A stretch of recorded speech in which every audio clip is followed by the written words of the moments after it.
Vérissure, le numéro 1 des alarmes en France. Rendez-vous sur vérissure.fr pour votre demande de devis gratuit. Vérissure présente.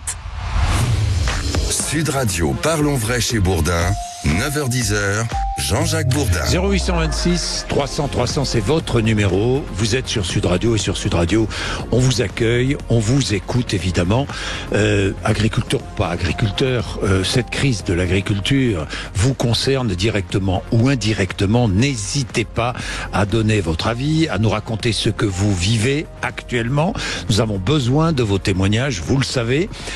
Mais il n'y a pas que l'agriculture, il y a aussi le discours dans sa globalité du Premier ministre Gabriel Attal. Comment l'avez-vous trouvé ?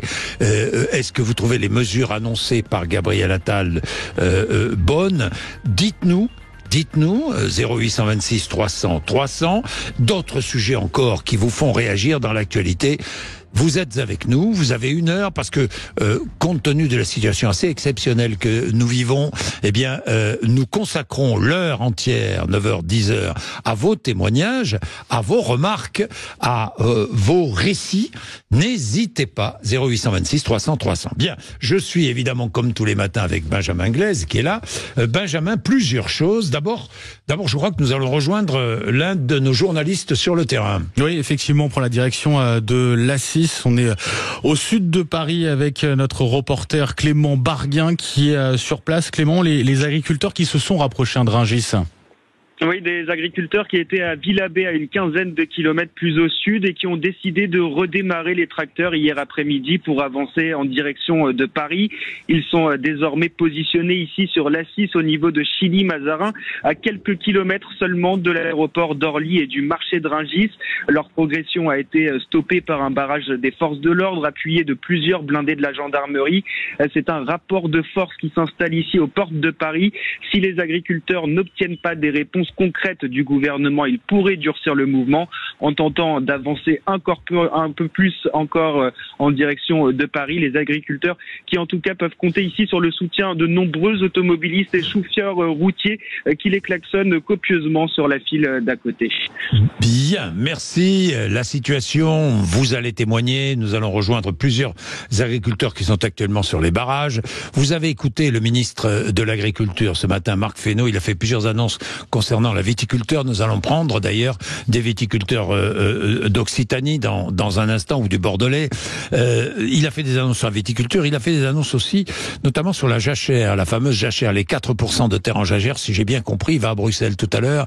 Et avec 21 pays d'Europe, autres pays d'Europe, je crois que cette histoire de jachère pourrait être supprimée. Enfin, pas supprimée, pour y avoir des dérogations. Il dit en tout cas qu'il a très bon espoir d'obtenir une dérogation. Oui. C'est-à-dire qu'on ne mettrait pas ces 4% de terre en jachère. D'ailleurs, franchement, j'ai toujours pas compris pourquoi mettre 4% de terre en jachère. Bon, enfin, ça, c'est bien. Mais c'est une norme européenne, mais vous l'avez entendu, j'espère que la France va obtenir gain de cause à Bruxelles. Bien. Il y a d'autres annonces aussi. Il a dit surtout que le Premier ministre allait s'exprimer avant la fin de la semaine. Demain ou après-demain. Il va s'exprimer, il va partir sur le terrain, si j'ai bien compris, Gabriel Attal, une nouvelle fois, et il va parler de tout, de l'ensemble. Si j'ai bien compris, c'est ce qu'a dit Marc Fesneau ce matin. Il devrait annoncer une baisse des charges pour certaines filières. Il dit qu'il travaille également à de nouvelles mesures de nature fiscale pour les droits de succession au moment de la transmission. Voilà, notamment. Là, des mesures, c'est-à-dire que si on transmet à un jeune agriculteur, pas si on transmet à un étranger, un inconnu, mais si on transmet à un jeune agriculteur, le cédant et l'acheteur auront des facilités fiscales. Ils paieront un impôt, quoi. Si je comprends bien, c'est ça la facilité fiscale. Il y aura aussi une pression sur les banques pour qu'elles prêtent plus facilement pour l'installation des jeunes agriculteurs. Bien, il y a sur le Mercosur. Là aussi, qu'est-ce qu'il a dit sur le Mercosur ? Bon, il a dit, pour l'instant, en tout cas, les négociations sont suspendues au niveau de l'Europe. Ça, on le savait. Il disait, si on n'obtient pas de clause de réciprocité pour protéger les agriculteurs français, il n'y aura pas de Mercosur. Ça, c'est la position de la France, a-t-il précisé. Qui est un peu isolée, en Europe, la France, sur ce sujet. Et les droits de douane sur les produits ukrainiens ? Là aussi, des précisions de la part de Marc Fesneau, avec dans l'idée d'instaurer notamment des quotas. Alors ça concerne plusieurs filières. Il a parlé du sucre, des céréales, et puis également de la volaille ukrainienne. De la volaille, et notamment du poulet ukrainien. Donc des quotas, c'est simple. C'est-à-dire pas de droits de douane jusqu'à une certaine quantité et des droits de douane au-delà d'une certaine quantité. C'est ce que je comprends. Hein. C'est ça. Ouais. C'est ce que vous avez compris aussi. Sur les normes environnementales, il a dit aussi qu'ils allaient réduire certaines normes environnementales. Ça avait déjà été annoncé. Bien, nous allons prendre des réactions, celle de Vincent, qui est viticulteur. Bonjour Vincent. Oui, bonjour. Merci d'être avec nous. Vous avez entendu les annonces concernant la viticulture. Vous les avez entendues dans la bouche de Marc Fesneau ou pas ? Tout à fait, je les ai bien entendues avec des mesures conjoncturelles et des mesures structurelles à hauteur de 80 millions et 150 millions d'euros. Voilà. Qu'est-ce que vous en pensez ?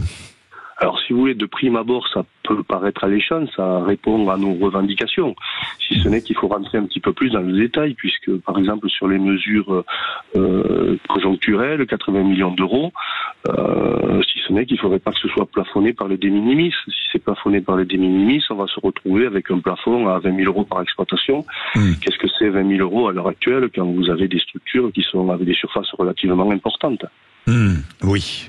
Donc, plafonné, ça c'est une précision que vous attendez, hein ? Tout à fait, on attend cette précision parce que si c'est plafonné, parce que si j'ai bien compris, ces 80 millions d'euros vont aider les agriculteurs qui ont subi, je sais pas, la sécheresse ou autre chose, hein, ou des inondations ou des excès d'eau. Voilà, exactement.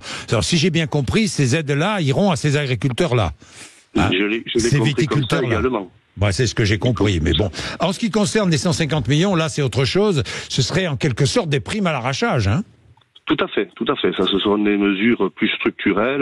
Il ne faut pas se leurrer. On a une baisse de consommation, notamment sur les vins rouges, et à un moment donné, il va falloir qu'il y ait une bonne adéquation entre la surface du vignoble et ce qu'on est capable d'absorber en consommation. Est-ce qu'il y a des viticulteurs qui sont prêts à arracher leurs vignes pour planter autre chose, se diversifier ?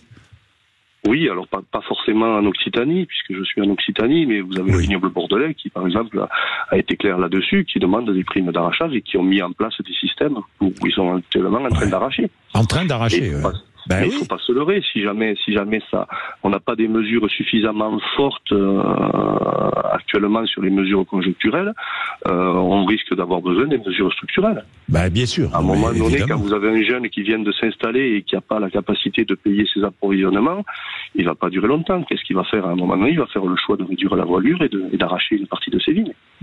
Justement, j'ai Bastien. Merci Vincent, hein. Dans tous les cas. Vraiment merci. J'ai Bastien qui est porte-parole du collectif Viti 33. C'est la Gironde 33. Bonjour Bastien. Bonjour. Vous avez entendu les annonces de Marc Fesneau ? Oui, j'ai entendu. Excusez-moi, j'ai une petite extinction de voix. Donc j'ai deux points en effet qui ont besoin d'être précisés. Oui. Parce que nous avons eu une réunion de l'interprofession hier soir où le vice-président du syndicat des Bordeaux, Monsieur Farge, nous a expliqué que nous étions dans la loi Egalim, mais que nous ne pouvions pas en bénéficier parce que la loi Egalim s'applique sur le code du commerce. Et que nous, comme nous sommes producteurs, nous sommes dans le code rural. Donc en gros, quand vous produisez, vous pouvez produire à perte, mais quand vous vendez, vous ne pouvez pas vendre à perte. Donc le problème qu'il y a, c'est que tout à l'heure, le ministre a bien annoncé que, en effet, il fallait revoir toute la tranche. Donc qui ment ? Qui a raison? Et aujourd'hui, on se retrouve avec des discours qui font que nous sommes perdus. Nous n'avons pas de clarification là-dessus. Nous avons appris que au niveau du lait, apparemment, c'est la même chose, c'est le même problème. Les coopératives qui récupèrent des producteurs la marchandise première peuvent la récupérer à un prix à perte, mais eux n'ont pas le droit de revendre en dessous de ce qu'ils ont acheté. Donc en gros, il manque encore un maillon de la chaîne pour aller jusqu'à la terre, quoi. Pour faire en sorte que ce soit réellement de la terre aux consommateurs, qui ait une véritable répartition. En ce qui concerne le vin, les annonces qui ont été faites, à la fois conjoncturelles et structurelles. Structurelles, ça veut dire des primes à l'arrachage. Dans le Bordelais, vous êtes concerné? Oui, nous sommes concernés, c'est vrai, c'est une petite goutte d'eau dans l'océan. Un simple rappel sur des chiffres. Aujourd'hui, nous avons 40 000 hectares qui produisent à perte. Donc 8 000 hectares qui vont être arrachés. Croyez-moi qu'on est loin de résoudre le problème. Ensuite, ça va vous aider quand même. Ça va aider ceux qui souhaitent arrêter le métier. Voilà. Ou ceux qui souhaitent arracher une partie de leur vigne pour se diversifier. Exactement, mais comme je vous dis, si demain vous avez une exploitation de 20 hectares et que vous en arrachez 4, c'est pas la reconversion des 4 hectares qui va faire que vous allez vivre. Oui. Donc, si vous voulez, il y a besoin d'accompagner la transition. Là aussi, où il y a une véritable honte sur cet arrachage, c'est que on nous a exigé, pour ceux qui ne feront pas de diversification, de laisser des terres pendant 20 ans en jachère. Pour obtenir la prime d'arrachage. Mais là, c'est pas le cas. Là, c'est pas le cas. Hein. Je vous le dis tout de suite. Apparemment, ça change. Ça change. Ah non, je suis désolé. Sur ce qui a été signé par les agriculteurs, l'engagement est très clair. Pour toucher la prime, et ceux qui arrêtent, qui ne font pas de diversification, c'est 20 ans de jachère ou du reboisement. Bastien, ça c'était avant. Mais là, si j'ai bien compris, pour en avoir discuté avec Marc Fesneau, si j'ai bien compris, les primes à l'arrachage pourront être touchées par les agriculteurs s'ils s'engagent à diversifier. Ils vont pas attendre 20 ans. Monsieur Bourdin, tout le monde ne diversifie pas. Ceux qui partent à la retraite, qui arrêtent le métier, les conditions pour toucher l'arrachage, c'est 20 ans de jachère ou reboisement. Oui, mais ceux qui arrêtent le métier. Mais je parle des viticulteurs qui n'y arrivent pas et qui se disent qu'en arrachant leur vigne et en plantant autre chose, ils vont peut-être améliorer leur situation. Je suis d'accord, Monsieur Bourdin, mais qu'est-ce qui fonctionne en agriculture aujourd'hui? Vous voulez faire de la diversification, qu'est-ce qui marche? Oui, mais à ce moment-là, oui, mais le vin, le problème, Bastien, le problème de base du vin, vous le savez bien, c'est que les Français, et même à l'étranger, on boit moins de vin, malheureusement. Mais pourquoi on boit moins de vin? Pourquoi? Vous croyez qu'en interdisant les pubs, en ayant eu un matraquage contre l'alcool, les jambiers et compagnie, ça nous a aidé? Absolument pas. On tue l'identité française. Boire du vin, manger un morceau de fromage, un morceau de pain, la viande, c'est ça ce qu'on aime en France. Mais je vais vous dire, Bastien, ça vous n'y pouvez rien. C'est pas la pub qui fait. C'est les modes de vie. Qu'est-ce que vous voulez y faire, Bastien? Moi, je suis comme vous. Je bois un verre de vin, je mange du fromage, j'adore ça. Je défendrai toute ma vie le vin, la viticulture. Mais qu'est-ce que vous voulez y faire, Bastien? Eh bien, se retransformer, c'est ce que l'on fait. Je rentre en polyculture. Voilà. Je vais faire d'autres choses. Je vais partir vers du polognage. Mais aujourd'hui, imaginez quand vous êtes en 100% viticole, que vous devez financer du nouveau matériel pour vous transformer, alors qu'on est déjà à l'agonie. Je suis en redressement judiciaire. Je peux vous dire que je ne sais pas quelle est la solution. Oui. On essaie de faire des efforts. J'ai investi 400 000 euros dans les normes de chez pour également que le personnel travaille dans des conditions de sécurité optimales. Oui. Et aujourd'hui, une fois qu'on est HVE, qu'on a toutes les revendications et les demandes qui nous ont été faites, elles sont appliquées, et bien on s'aperçoit que rien n'est payé à la juste valeur. Donc on nous a menti, on nous a trahis depuis longtemps, on a joué le jeu, et on s'aperçoit qu'au final, on a fait travailler les banques, on a fait travailler les cabinets comptables, on a fait travailler tout le monde, et nous à la fin, on ne se paye plus. Voilà. Bien, Bastien. Merci beaucoup. Donc, merci d'avoir exprimé ce que vous ressentez. Il y a une émotion très forte. Hein, parce que c'est votre outil de travail, parce que vous consacrez des heures et des heures à votre métier. Vous aimez la terre, donc je le sens. Hein, je sens l'émotion évidente. Et l'émotion, d'ailleurs, on la sent parce que au-delà de toutes les revendications des agriculteurs, il y a une émotion. Cette émotion forte, elle est liée au métier de la terre, tout simplement. Hein, c'est pas un métier qu'on fait dans un bureau devant un ordinateur. Non, on touche la réalité au quotidien. C'est pour ça que cette colère, elle est si forte. C'est pour ça qu'elle est si ancrée. Elle est ancrée dans la terre. Elle surgit. Et on est en train de labourer les problèmes agricoles. Et évidemment, toute la colère monte du sol et monte vers le haut, vers le pouvoir. On le sent, on le voit. Et le Premier ministre aura tout intérêt à annoncer des mesures encore fortes d'ici la fin de la semaine pour calmer les choses. Eh bien, nous serons avec Jérémy, qui est à Castel-Sarrazin, qui est agriculteur céréalier. Dans un instant, nous serons avec Eric, qui est ingénieur en Ile-de-France, qui lui, alors, commence à en avoir assez de la colère des agriculteurs. Il va nous expliquer pourquoi. Et puis, nous aurons tout à l'heure Cyril Millard, qui est agriculteur céréalier, président de l'FDSEA de Seine-et-Marne. Il est sur l'A5, sur un point de blocage ce matin. Et c'est l'un des leaders d'Île-de-France. C'est l'un des hommes qui conduit ce blocage en Île-de-France. Nous allons tout savoir. Vous êtes sur Sud Radio, vous ne ratez rien. Il est déjà 9h21. Vérissure, le numéro 1 des alarmes en France. Rendez-vous sur vérissure.fr pour votre demande de devis gratuit. Vérissure présente. Sud Radio, parlons vrai chez Bourdin, 9h-10h, Jean-Jacques Bourdin. Bien, nous allons écouter les agriculteurs comme tous les jours, comme nous le faisons depuis des mois sur l'antenne de Sud Radio. Plus que jamais, nous vous donnons la parole. Jérémy est à Castel-Sarrazin, céréalier. Jérémy, 33 ans, jeune agriculteur. Bonjour Jérémy. Bonjour Monsieur Bourdin. Merci d'être avec nous. J'étais avec le ministre de l'Agriculture ce matin, je lui ai posé plusieurs questions, réponse satisfaisante ou pas. Vous avez écouté Jérémy ? Là ce matin, non, c'est dommage parce que dans tous les cas, ce qu'il nous a dit, il a annoncé beaucoup de choses pour les viticulteurs, des aides notamment, et puis des primes à l'arrachage, mais bon, ça ne vous concerne pas directement, vous êtes céréalier, Jérémy. Il a annoncé sur les jachères, il a dit qu'il partait à Bruxelles et qu'il obtiendrait probablement dans l'après-midi la suppression de ces fameux 4% de mise en jachère. C'est ridicule ces 4%, non Jérémy ? Non, mais c'est ridicule. Et aujourd'hui, il faut comprendre une chose, c'est que des annonces sont faites tous les jours. Des annonces. Et il n'y a aucun décret signé qui a été acté à l'heure d'aujourd'hui.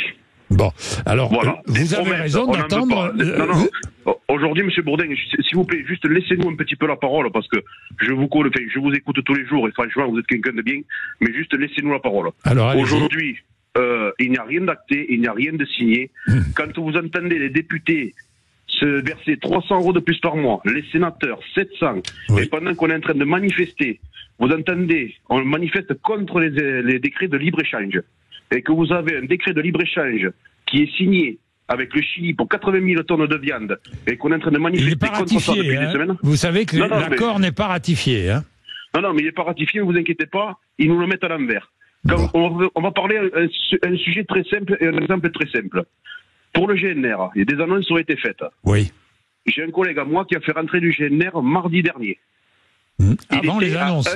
Avant les annonces, il était à 1,25 € TTC. Après les annonces de Gabriel Attal qui est descendu en Occitanie, il est passé à 1,32 €. Est-ce que le cours du baril du pétrole a augmenté? Est-ce que vous avez vu les stations-service avoir le gasoil blanc, le gasoil routier qui a augmenté? Non. Donc ce gouvernement nous prend pour des cons.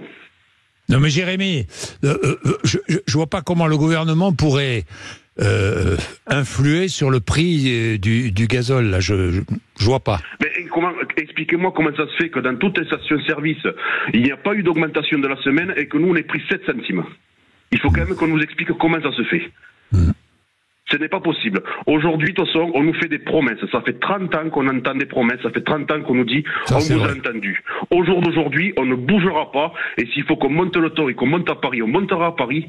Mais tant qu'il n'y en aura aucun décret qui sera réellement signé, on ne bougera pas. Bon, il y a eu un engagement hier qui est un engagement au 15 mars. Toutes les aides PAC versées sur les comptes bancaires des exploitants, ça, évidemment, il va falloir le tenir. Cet engagement. Il va le tenir, Monsieur Bourdin, on a les trésoreries à sec, on est à découvert, on ne sait plus comment faire. C'est pas au 15 mars qu'il nous les faut, ces trucs-là, c'est maintenant.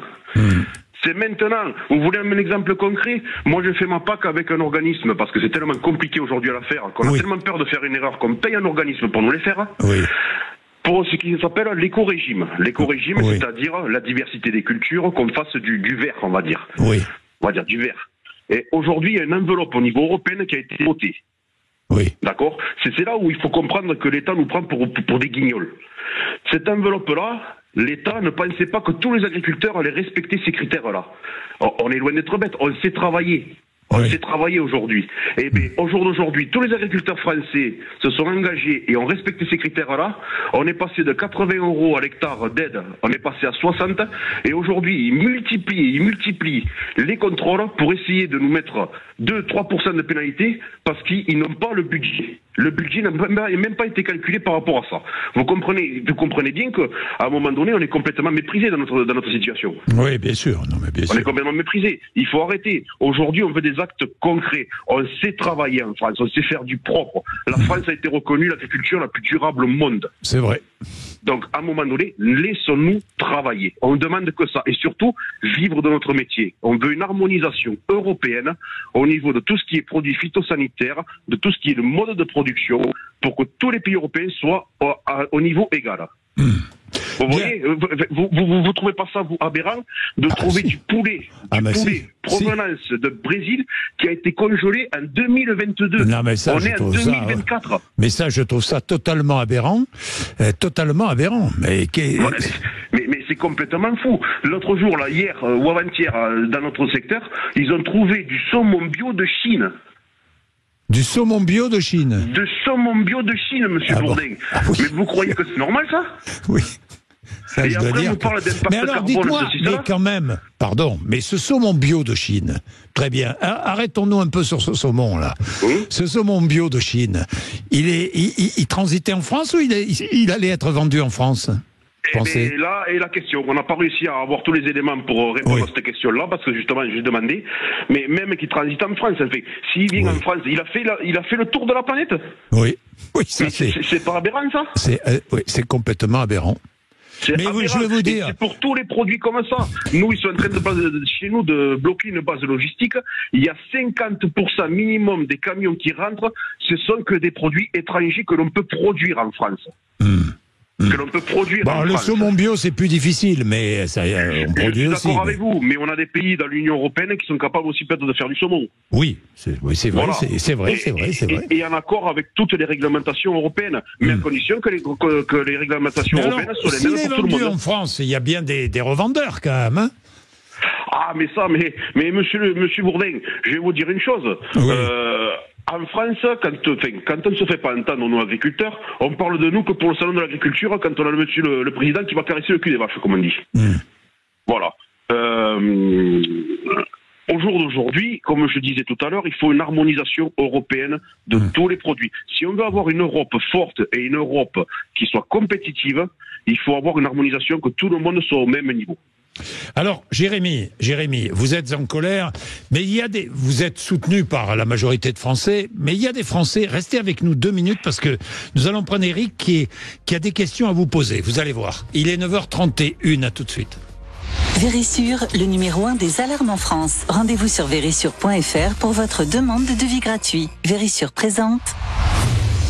Sud Radio, parlons vrai chez Bourdin, 9h-10h, Jean-Jacques Bourdin. Bien, je retrouve Jérémy. Jérémy, vous bloquez là l'autoroute? Ah oui, l'autoroute est toujours bloquée. Toujours bloquée dans le sens Bordeaux-Toulouse, c'est ça? Dans les deux sens, Bordeaux-Toulouse et Toulouse-Bordeaux. C'est-à-dire que personne ne passe? Personne ne passe chez nous.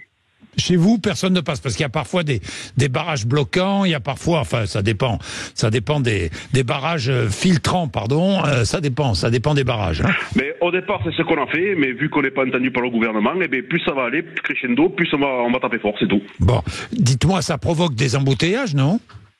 Ah ben ça provoque un désagrément au niveau de la population. Et si j'ai envie de vous dire une chose, c'est qu'on est désolé envers la population, on s'en excuse.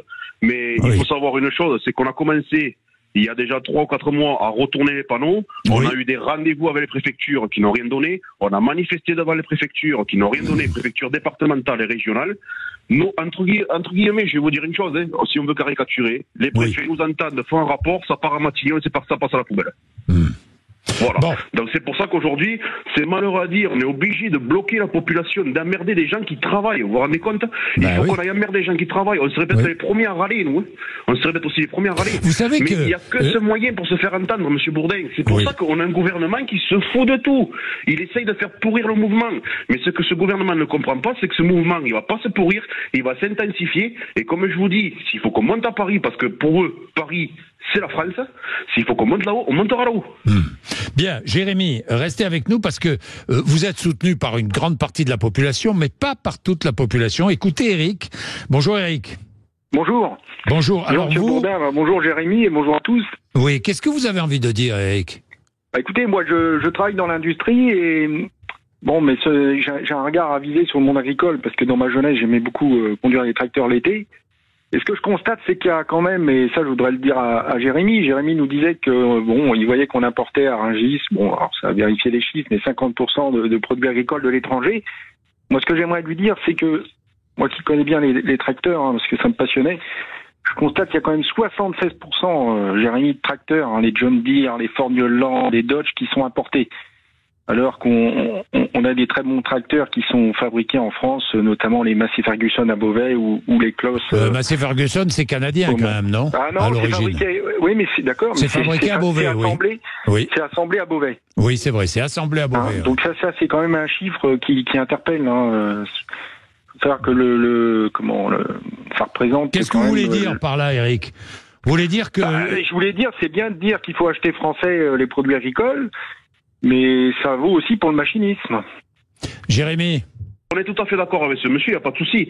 Seulement aujourd'hui, vous avez des départements où il va y avoir des concessionnaires qui sont là pour nous vendre du matériel, nous réparer, et il n'y aura pas toutes les marques, par exemple, qui sont construites en France, présentes. Oui. Donc nous, il nous faut quand même aussi un service après-vente derrière pour qu'on puisse avoir des outils de travail performants. Oui. Moi, je suis tout à fait d'accord avec ce monsieur. Moi, je vais vous dire... Alors, tracteur qui coûte cher, mais c'est votre outil de travail. Ah, mais de toute façon, quand on nous dit vous avez un tracteur qui coûte 200, 300 000 euros, moi j'ai envie de dire, par exemple, un commercial qui va faire 300, 400 km par jour, est-ce qu'il va repartir avec une 2 chevaux? Oui. Non, mais c'est là aussi, c'est un outil de travail, un outil de production. Aujourd'hui, on nous demande d'être plus performante. Et je vais vous prendre un exemple tout bête. Les pompes à sulfater, qu'on appelle, les pulvérisateurs, qui nous servent à traiter nos céréales. Oui. Aujourd'hui, j'ai investi 55 000 euros sur une pompe qui est guidée par GPS et coupure de tronçon buse par buse. C'est-à-dire que tous les 25 cm par GPS, ça coupe pour pouvoir économiser les produits phytosanitaires qu'on met. C'est extraordinaire, ça. Ah, mais oui, et encore, et puis c'est ça pour tout, pour les engrais, pour tout. Aujourd'hui, on a des cartographies. Oui, mais ça vous permet quand même, Jérémy, de dépenser moins en produits phytosanitaires. Ça nous permet de consommer moins, mais c'est une charge de 25 000 euros supplémentaires sur l'outil. Eh oui. Bon, et puis, alors, j'ai une autre remarque à faire. Bon, ça, c'était pour le matériel agricole, mais bon, faut penser à acheter français pour que nous, les ingénieurs, techniciens, ouvriers, on puisse travailler aussi. Hein, ce serait bien. Oui. Et développer des produits. Et l'autre marque, c'est, je l'ai tiré d'un hebdomadaire que vous devez bien connaître, Jérémy, La France agricole. Allez-y. Et d'ailleurs, c'est en ligne, hein, sur Internet, vous pouvez aller voir. Hein. C'est une étude qui montre, qui pose la question, les actifs, les agriculteurs sont-ils les actifs les plus riches de France? Parce que ce qu'on passe sous le silence quand même, c'est, quand on parle du revenu des agriculteurs qui est faible, c'est qu'en attendant, leur patrimoine, il progresse. Et l'étude, elle montre quand même que 50% des paysans, c'est bien ce que je vais vous dire, arrivent en retraite avec plus de 600 000 euros de patrimoine privé et professionnel. Jérémy. D'accord. C'est 4 fois. Je termine pour dire que c'est, Jérémy, il faut quand même que vous ayez conscience que c'est 4 fois plus que la moyenne. 4 fois plus. Oui. C'est un et qu'en attendant, parce que moi je connais bien le monde paysan, j'ai un copain céréalier aussi. Et j'ai 3 enfants, dont 2 étudiants, donc je vois ce qui se passe. Lui, bon, il vivait très bien. Hein. Un peu, enfin, vous voyez bien le niveau de vie d'un céréalier aujourd'hui qui a 200 hectares, c'est quand même très correct. Ses enfants étaient boursiers. Il est arrivé en retraite, il a donné 500 000 euros à chacun de ses enfants. Parce que personne n'a pris la suite. Les enfants étaient boursiers, j'imagine que les repas de cantine, pour ses enfants, il devait les payer au prix le plus bas, puisqu'il ne déclarait pas de revenus. Et puis pour finir, puis après je vous laisse la parole, il m'a dit, tiens Eric, je suis arrivé en retraite, c'est la première fois de ma vie que je paye des impôts. Oui, mais c'est peut-être un cas, attention, c'est un cas isolé, ça, peut-être. Non, c'est pas. Alors, monsieur Bourdin, c'est pas du tout un cas isolé. Oui. Quand je vous dis que 50%. Non, mais c'est vrai que les agriculteurs ont un patrimoine, ça, c'est évident, hein, Jérémy? Oui, mais attention, c'est un patrimoine, c'est un outil de travail. Oui. C'est le support qui nous sert à cultiver. Ouais. Attention, et quand vous dites que ce patrimoine-là, on essaie de le transmettre à nos enfants, on ne s'en sert pas comme placement financier. Monsieur, moi quand j'étais jeune, j'aurais voulu être paysan. Mes oncles étaient agriculteurs, mais on m'a dit, mon pauvre garçon, mais ta mère est infirmière, mais ne fais surtout pas ça. T'as aucune chance. Mais t'auras en face de toi des gens très riches, des propriétaires. Je ne sais pas combien de terres vous possédez, Jérémy, mais vous savez très bien qu'un jeune... Moi, je vais vous dire sincèrement, j'en ai 50 hectares et le reste, j'ai 200 hectares en tout. Oui. J'ai que 50 hectares que je suis en train que j'ai acheté et que bon, pour l'instant, ça appartient à la banque, faut pas rêver. Oui. Et tout le reste, c'est du fermage parce que je ne peux pas acheter plus. Oui. Je ne peux pas investir dans plus. Oui, je comprends. Donc déjà, j'ai que 50 hectares. Mais le truc qu'il y a, c'est que nous, on est en région Occitanie, c'est la région là où il y a le plus bas revenu au niveau agricole. C'est vrai. Est-ce qu'on va dire demain à un financier qui a une usine, t'as un patrimoine avec ton usine? Vous croyez que les paysans du bassin parisien aujourd'hui qui veulent monter à Paris là, avec des tracteurs à 200 000 euros, vous pensez qu'ils ont sincèrement 50 hectares? Il y en a qui en ont... Ah bah non, mais évidemment. 200, non, 300, mais 400, 600. C'est pareil, vous prenez des cas dans la Manche, si vous voulez, des paysans dans la Manche, j'en connais. Ils monteront jamais avec leur tracteur. Leurs tracteurs, ils ont pas de feu, ils ont des pneus lisses. Jamais vous les verrez. Les gens que vous allez voir comme ça monter à Paris, il y en a qui ont 400 hectares. 400 hectares, il y en a qui ont 1,5 million de patrimoine. Et qui vont pleurer en disant... Mais monsieur, vous connaissez le sketch de Fernand Reynaud? Eric, Jérémy... Ouais. Monsieur, je vais vous dire une chose. Ils ont peut-être, même qu'ils aient 1 million d'euros de patrimoine. Aujourd'hui, quand ils veulent le transmettre à leurs enfants, combien leurs enfants il va falloir qu'ils sortent pour récupérer ce patrimoine? Alors, Jérémy, c'est très intéressant, parce que j'ai insisté, vous n'avez pas écouté le ministre Fesneau tout à l'heure, mais j'ai insisté là-dessus, en lui disant qu'il fallait absolument des mesures, en lui posant des questions sur les mesures sur la transmission des exploitations. Et ça, il a promis, nous verrons bien, là encore, qu'il y aura des annonces fiscales. C'est des promesses. Non mais attendez, vous pouvez pas tout jeter avant même que l'annonce soit faite. Mais ça fait 30 ans qu'on nous fait des promesses, on n'y croit plus à ce gouvernement. Oui, c'est la même chose en Allemagne, Jérémy. C'est pas c'est la même chose partout pareil. C'est la même chose en Allemagne. Non, mais le ministre allemand a posé la question suivante. Que moi, je parle allemand, j'écoute beaucoup ZDF et ce qui s'est passé il y a 15 jours avant. Et il se trouve que la question suivante a été posée. Est-ce que c'est pas la fin d'un modèle d'agriculture familiale? Est-ce qu'on peut continuer avec des exploitations qui ont besoin de 1 million, 2 millions de capital sur une seule personne, sur un seul individu? Je peux vous dire, Jérémy, que dans l'industrie, je vais juste dire quelque chose, dans l'industrie, vous achetez un transpalette dans un atelier. Il faut 4 signatures. La signature du chef d'équipe, la signature du chef d'atelier, la signature du responsable de production, la signature du directeur. En ferme, moi j'ai un copain qui est agriculteur, il a un BTS agricole, il n'y a pas d'étude de rentabilité qui est faite, il va acheter un tracteur de 100 000 euros s'il en a envie. Il dit à son comptable... S'il a les moyens. Non mais d'accord, mais je veux dire que ce qu'on appelle dans l'industrie le taux de rendement synthétique de la machine n'est pas étudié. Bon, Jérémy, qu'est-ce que vous vouliez dire? Et puis on va mettre un terme à ce, parce qu'il est déjà 9h45. Oui. Non mais comment on peut, comme dit le monsieur, c'est sûr, on va voir nos banques, on achète un tracteur, on demande un emprunt. Comment voulez-vous avoir une étude, par exemple, comme une étude de marché de ça pour voir la rentabilité, en sachant qu'on a des cours, on y basé au niveau mondial? Oui, mais ça c'est normal, hein, Jérémy. Ça. C'est pas possible. On peut pas fixer à l'avance le cours, hein, c'est difficile. De toute façon, c'est pas compliqué. Après, ce monsieur-là me dit que les fermes sont de plus en plus grosses. Des fermes à taille familiale, il y en aura plus. Mais il faut prendre une chose en compte. Il y a eu la guerre en Ukraine. Oui. Voilà, les prix ont flambé. On est d'accord. Aujourd'hui, on se retrouve avec des prix qui sont avant la guerre en Ukraine. Est-ce que vous avez vu ça dans les supermarchés, les hypermarchés, les prix diminuer? Ça a diminué de plus de 100%. Non mais Jérémy, les céréaliers, pardon de vous le rappeler quand même, il faut le dire aux auditeurs, pendant le Covid, pendant 2 ans, les cours ont considérablement grimpé. Eh oui, mais on a nos intrants qui ont été multipliés par 3. Oui. C'est pas compliqué, M. Bourdin. Moi, je vais vous dire une chose. Par exemple, prenons le problème du gasoil. Je consommais entre guillemets entre 40 et 50 000 euros de gasoil par an. Oui. 2022, guerre en Ukraine, du gasoil à 2 € le litre. Mon comptable en fin d'année me dit, monsieur, il y a un problème. Jérémy, il y a un problème. Je dis, qu'est-ce qui se passe? Tu es à 100 000 € de gasoil, ils se sont trompés sur les factures. J'ai dit, mais non. J'ai dit, regarde le prix du gasoil qu'on a payé, on l'a payé 80 centimes, on l'a payé 2 €. Oh, pas 2 €, non. Vous l'avez pas payé 2 €. Moi, j'ai fait du rentrée du GNR à 2 € le litre, monsieur Bourdin. Ah bon? Du GNR à 2 €? GNR à 2 € le litre. Quand vous mettez 500 litres par jour dans une moissonneuse-batteuse pour récolter, vous passez la journée, vous avez bouffé 1 000 €. Ah ben ça c'est sûr. Ça, c'est 1 000 €. Et allez expliquer à des clients qu'il faut que vous augmentiez vos tarifs de 30% parce que le gasoil a augmenté. On ne peut pas le répercuter, ça. Et ce que je voulais tenir à dire, c'est qu'aujourd'hui, on est revenu à des prix. On a du blé qui était monté à 350-400 € la tonne. Du colza à 1 000 € la tonne. Du tournesol à 800 € la tonne. On est revenu à des prix aujourd'hui en blé à 160, du colza et du tournesol à 350. Est-ce que vous avez vu une baisse en supermarché du produit fini? Ouais. Non. Ces gens-là ne jouent pas le jeu. Est-ce qu'on entend M. Édouard Leclerc parler en ce moment? On l'entend pas. Ce monsieur-là, on aimerait bien l'entendre pour qu'il nous explique comment ça se fait que les prix ne diminuent pas. Il viendra bientôt sur antenne de Sud Radio. Voilà, écoutez, je lui poserai la question, Jérémy. Bon, merci Jérémy, merci Eric. Il est 9h47, tout ça est très intéressant. Mais même passionnant, je vous le dis tout de suite. Dans un instant, nous avons un autre céréalier, agriculteur Cyril Millard, qui est président de la FDSEA de Seine-et-Marne. C'est l'un des leaders des blocages de toute l'Île-de-France. À tout de suite.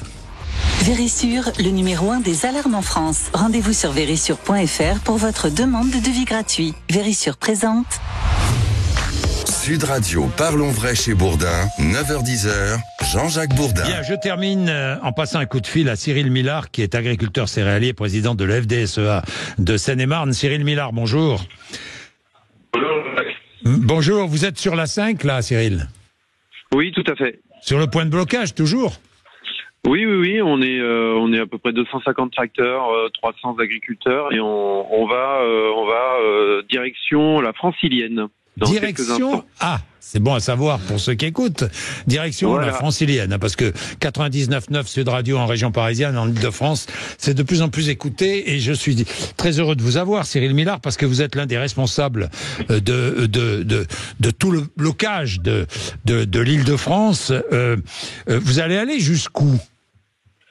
On va s'en tenir à aller au plus proche, c'est la Francilienne. On n'a pas l'intention de rentrer dans Paris. C'est pas un de nos objectifs. Et de toute façon, avec les forces de l'ordre qui sont mobilisées par Darmanin, il y a peu de chances qu'on avance jusque là-bas. Oui, ça va être difficile. Vous n'avez pas lancé vos tracteurs contre les CRS ou les gendarmes mobiles et même les engins des gendarmes mobiles. On est bien d'accord.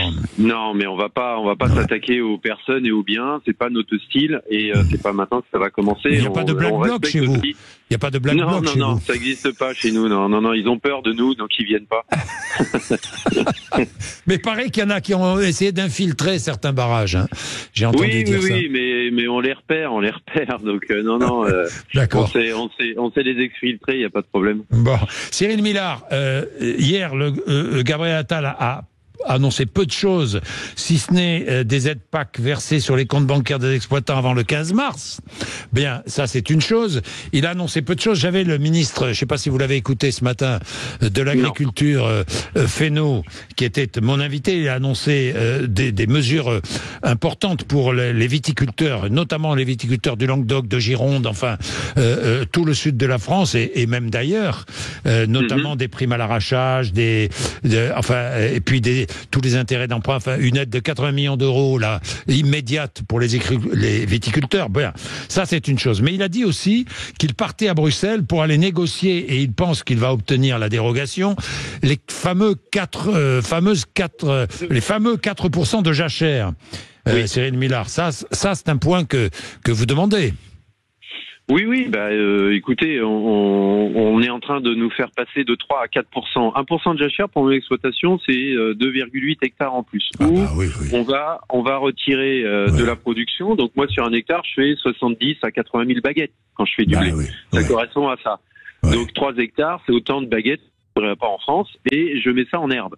Donc c'est de la perte. parce que l'herbe ça rapporte rien. Et vous n'avez pas de lapin, non. Non, mais je plaisante. Si, un peu, mais ils font plus de dégâts qu'autre chose. Oui. Mais en tout cas, dans l'idée où on a une trajectoire européenne avec une politique, avec le Green Deal qui nous emmène vers de la décroissance sous couvert de protection de l'environnement et de la biodiversité. On n'a pas entendu le Green Deal et les Européens pour faire de la biodiversité, mais nous, ça nous paraît quand même incohérent. On a quand même plus que 10% des terres cultivables dans le monde pour produire une alimentation. On a un réchauffement climatique qui a été de plus en plus prégnant. On a plus de 350 millions de personnes qui sont mal nourries. Et on nous dit, en France, dans des terres qui sont plutôt plus productives que dans d'autres secteurs mondiaux, il faut pas qu'on produise. Bon, bah là, ça nous paraît complètement délirant. Alors, espérons qu'il va. Alors, il paraît qu'il y a 21 pays européens, autres pays de l'Union européenne, qui soutiennent la France sur cette histoire de 4%. On va voir s'il obtient ça à Bruxelles aujourd'hui. Comment s'appelle-t-il, Gabriel Attal, le Premier ministre? J'allais oublier le nom de Gabriel. Vous vous rendez compte? Bon, Gabriel Attal va annoncer demain ou après-demain de nouvelles mesures. Ça sera décisif? Oui, je l'espère. Il va falloir qu'il y ait des mesures très concrètes parce qu'on nous balade depuis trop longtemps et l'agriculture souffre depuis trop longtemps. Donc là, on est à un point de rupture et de non-retour, en tout cas, pour ce qui concerne les agriculteurs qui sont sur nos barrages, notamment en région parisienne. Et donc, il va falloir urgemment des mesures et pas du saupoudrage et pas des belles paroles en l'air. Alors, sur les produits ukrainiens, et ça vous concerne, puis ça concerne les éleveurs, ça concerne les céréaliers, il y aura des quotas, si j'ai bien compris, sur les droits de douane. C'est-à-dire que, au-delà d'une certaine quantité, des droits de douane seront imposés.